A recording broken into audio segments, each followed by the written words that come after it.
Hello guys, sa video na ito ay tatalakayin natin ang ahas sa iyong panaginip. Ano nga ba ang kahulugan ng ahas sa panaginip?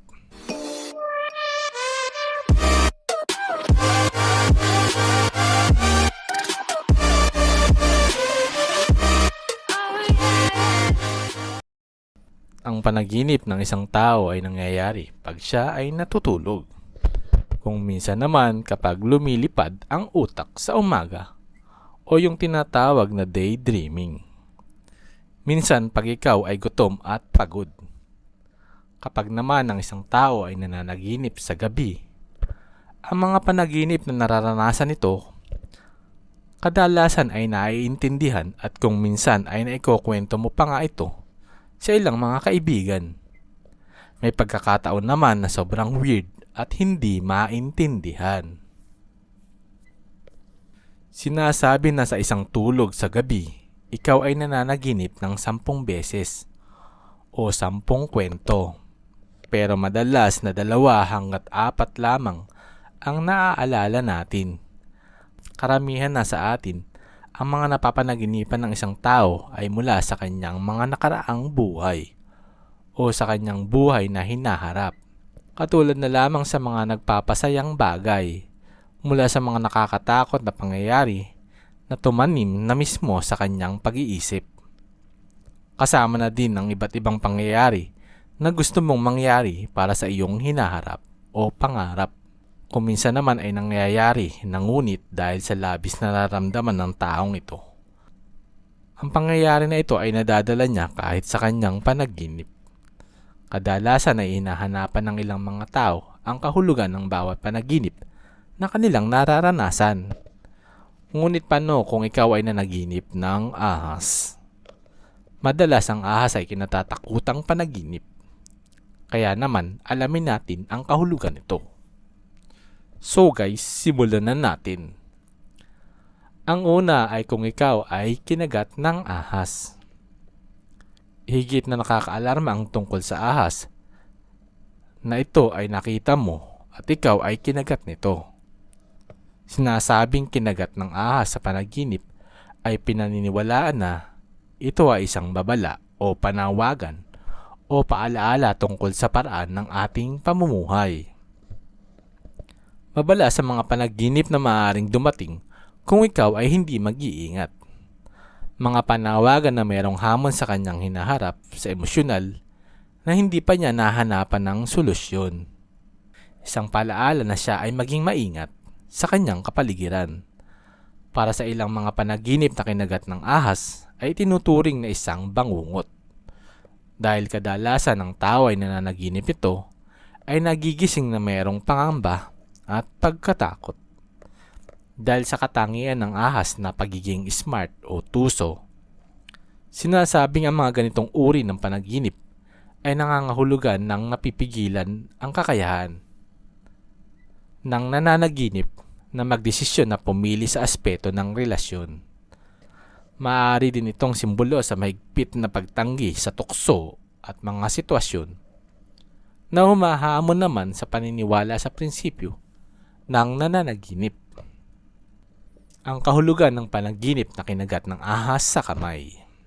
Ang panaginip na kinagat ng ahas sa kamay ay may kakaiba ring paniniwala dahil ito ay dumedepende kung aling kamay ang kinagat, kaliwa o kanan.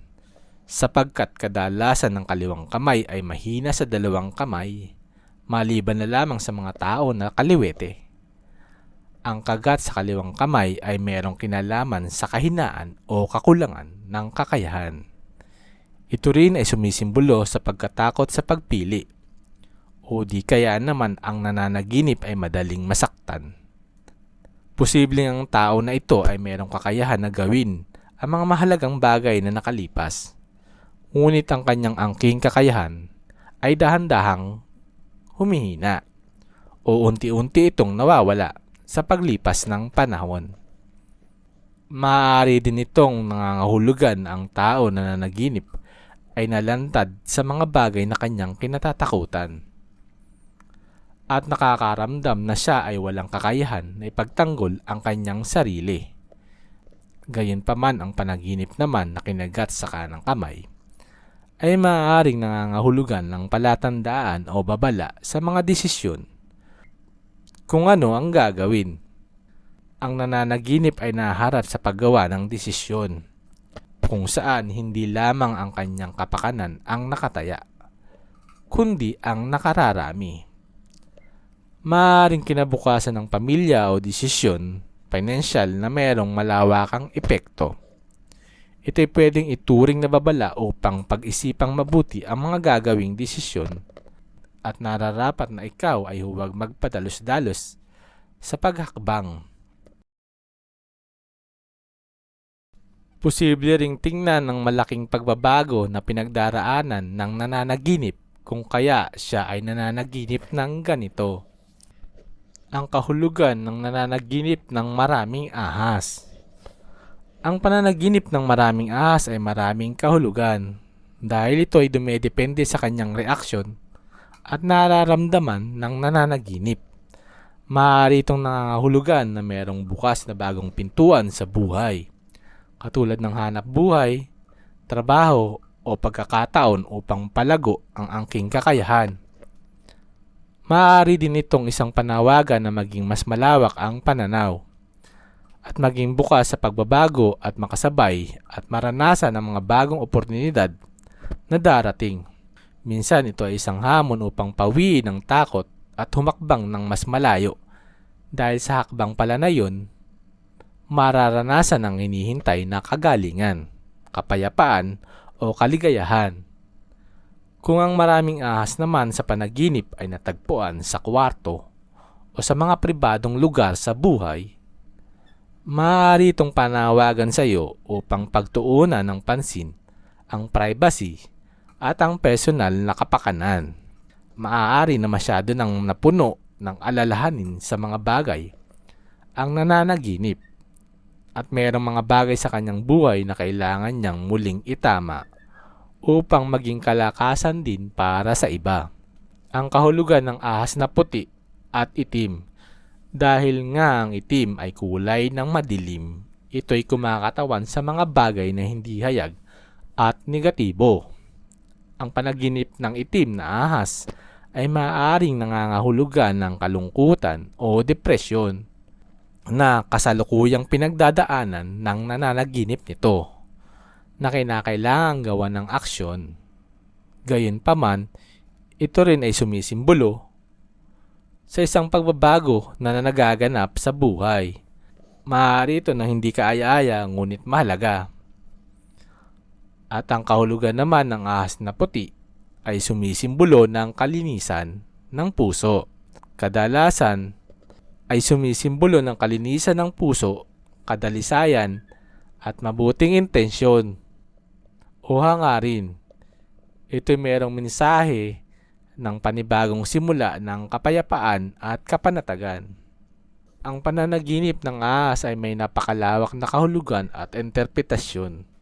Maaari itong magbago tungkol sa paniniwala, palagayan sa buhay, religion, at marami pang ibang dahilan.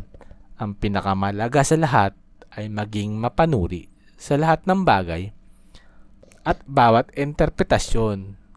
Ngunit makakabuti ay simulang lakaran dahil kahit ano pa man ang anyo ng interpretasyon ng isang panaginip, sa huli ang desisyon pa rin ng nananaginip ang masusunod upang siya ay maligtas sa anumang panganib na darating at magtuturo sa kanya sa landas na makakabuti, hindi lamang para sa sarili kundi para sa lahat. So guys, hanggang dito na lamang po ang ating video at sana ay marami kayong natutunan sa ating paksa.